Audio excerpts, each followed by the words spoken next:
StrayAllDay.com. Dre Ball and DreAllDay.com.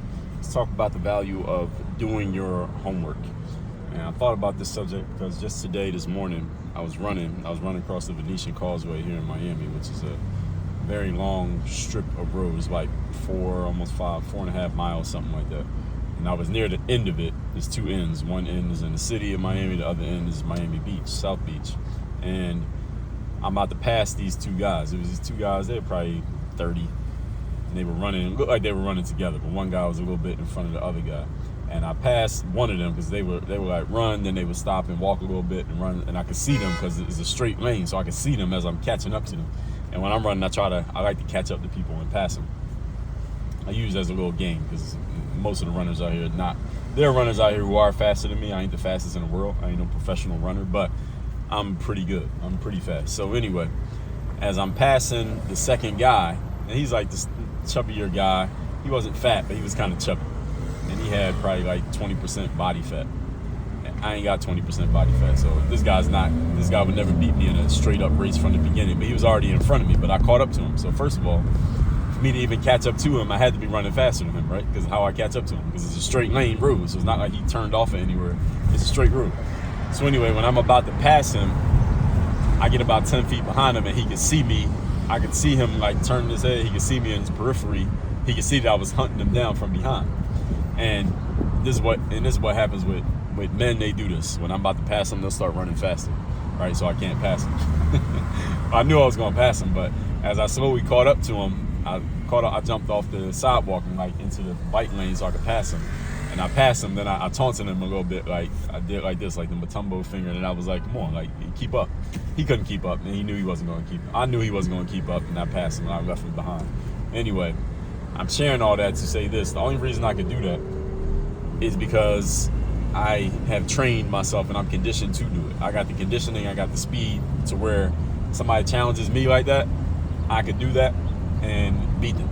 And the point is, I've done my homework. See, the training that I've done in the weeks, months, years leading up to today put me in a position where if something like that happens, I can handle it. But had I not done the training, let's say that's my first time ever running, I couldn't have done that to that guy. And when he sped up, he would have stayed in front of me and I wouldn't have been able to catch up to him. That's what I mean when I say doing your homework. Doing your homework simply means, everybody, the preparatory work that you do so that if and when a challenging situation comes up, you are already ready to deal with it. That's what doing your homework means. So the homework for me as an athlete is getting myself in the shape to deal with a challenging situation like this one before it even occurs. The homework for, if you're a salesperson, is you preparing your sales presentation before you sit down with your prospect and give them the product or the service that you're going to offer them, and telling them what it is, how it works, why it's good for them, and what it costs. The preparation for anything that you're going to do is figuring out what is going to be asked of you before the situation occurs, and then when the situation occurs, you are already prepared because you did the work ahead of time to get ready for what was going to be demanded and or asked of you. So by the time they ask it, you already know what to do, you already know how to do it, and you can execute on it easily. So this guy, now you might, because a question that you should ask, and this is a question that I'll ask and answer for you right here, is you might think to yourself, well, Dre, what if that guy was just as fast as you? What if he was in shape too? What if he runs all the time as well, and maybe he was fast enough to where you couldn't just have dusted him off the way that you did? What about that? Well, there's an answer to that too.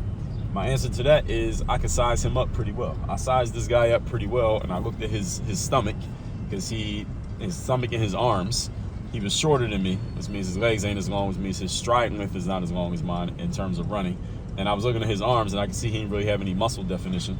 So I just looked at him, and knowing myself, I knew this dude does not work out as much as I work out. He does not run or do cardio as much as I do cardio. So if push comes to shove, it ain't no way in hell this dude is beating me in a foot race. That ain't happening. Even if he already had the lead, because he was in front of me. Again, I caught up to him from behind. So I know that this guy, first of all, just by the fact that I caught up to him from behind, I know he's not in the same shape that I am, because if he was in my shape, like let's say it was me trying to catch up to me, I never would have caught up to me, because I wouldn't have been running fast enough to catch up. So the fact that I got to 10 feet behind him and on a straightaway, I was already faster than him. He only tried to run fast when he saw I was coming from behind him. He had running at that pace the whole time, I never would have even seen him because he would have been so far ahead, I would never caught up to him. So all it is all the context clues that allowed me to size him up. Like, this guy ain't got the conditioning to keep up with me. And had we kept going on the straightaway for miles and miles, I would have left that dude behind so far he wouldn't even been able to see me. Because I know he ain't in condition to do that. Because if he was, he wouldn't have had all that body fat on his arms and on his stomach. Because there ain't no way you can get in that kind of shape with that kind of body fat on your frame. Everybody get what I'm saying here? It's not about running. It's about doing the preparatory work ahead of time so that when you get into a situation and there's something for you to handle, you want to already be ready for it. This is what happens with athletes. They get into a competition and the opponent challenges them. The ones who are already ready can deal with them and can make it look like it's not even hard work for them. They can make it easy. They can make a game out of embarrassing an opponent who tries to come at them. You can do the same thing in business. You can do the same thing in whatever professional world that you work in. And here's the key point. The hallmark of the professional, ladies and gentlemen, is preparation. You want to know if you're dealing with a professional. This is the easiest way to know if you're dealing with a professional. Are they prepared ahead of time for whatever is asked of them in their specific space? So when you're dealing with someone who is a pro at the thing that they do, they are already ready to do anything that could possibly be asked of them in that space. Why? Because they've seen it before. They already know that it's coming, or they know that it could come. Therefore, they've already done the work ahead of time to be ready to deal with it. That's what being a professional means. And all professionals are always, again, as I said, ready ahead of time for the situation before it occurs. So you want to be a professional at what you do, make sure you are doing the prep work to be ready to do the thing before you are called on to do the thing. Even if it's a thing that you don't even know when you're going to be called on to do it, that's the hard part.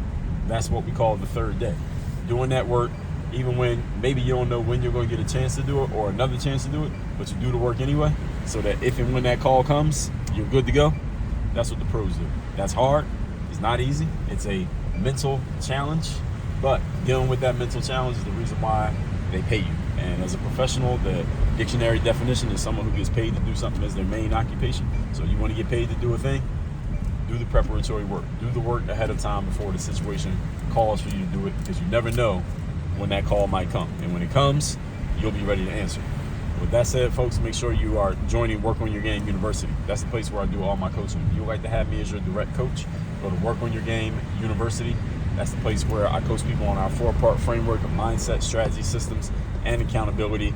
This is for people who are high-level performers, those of you who are top 2% performers, or you want to be a top 2% performer. This is not for people who are okay with just being okay. These are people who want to go to a really high level of what you're doing mentally, strategically, performance-wise, and outcome-wise. Again, that's workonyourgameuniversity.com. Work on your game. Dre, all